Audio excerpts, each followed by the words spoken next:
wings with balon-balunan mga lalabs. Tapos lagyan natin yan ng atay. Siyempre meron tayong bunga ng sampalok. Ito naman yung gagamitin nating mga ricado.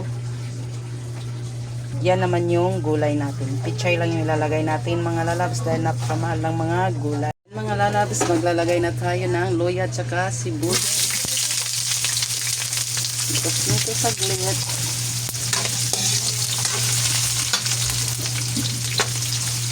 Sinubukan ko lang itong lutuin kung may sampalok mga lalabs na merong atay balon-balonan.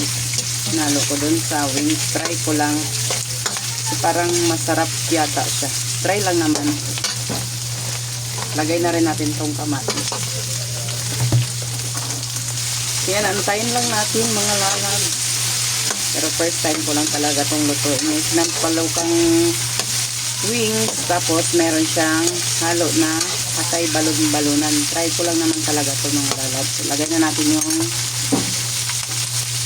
karni ng manok at saka yung balon-balonan mamaya na yung atay pagka try lang ito mga lalabs. Sorry sa mga lagay tayo ng konting tapos patakan na rin natin ang patis mga lalabs. Yan, para may lasa. Wala nang laman. Yan mga lalabs. Pag nagluto ako, gusto ko yung maraming sibuyas. Para ano yung lasa niya.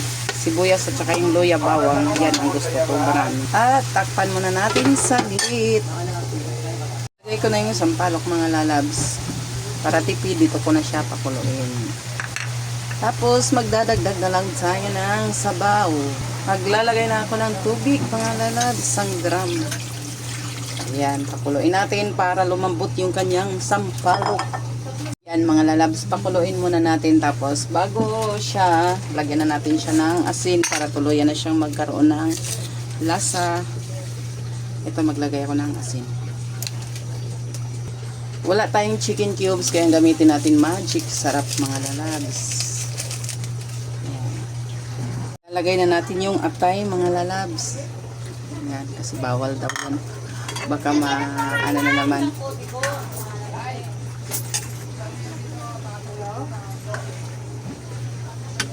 Ilagay na natin yung pichay mga lalabs bago natin ilagay yung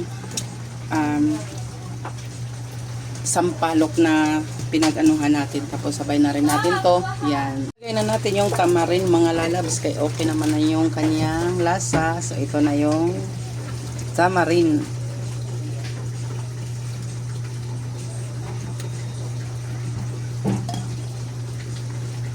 So ayan na mga lalabs. Okay na yung kanyang lasa. Tama lang yung asim niya.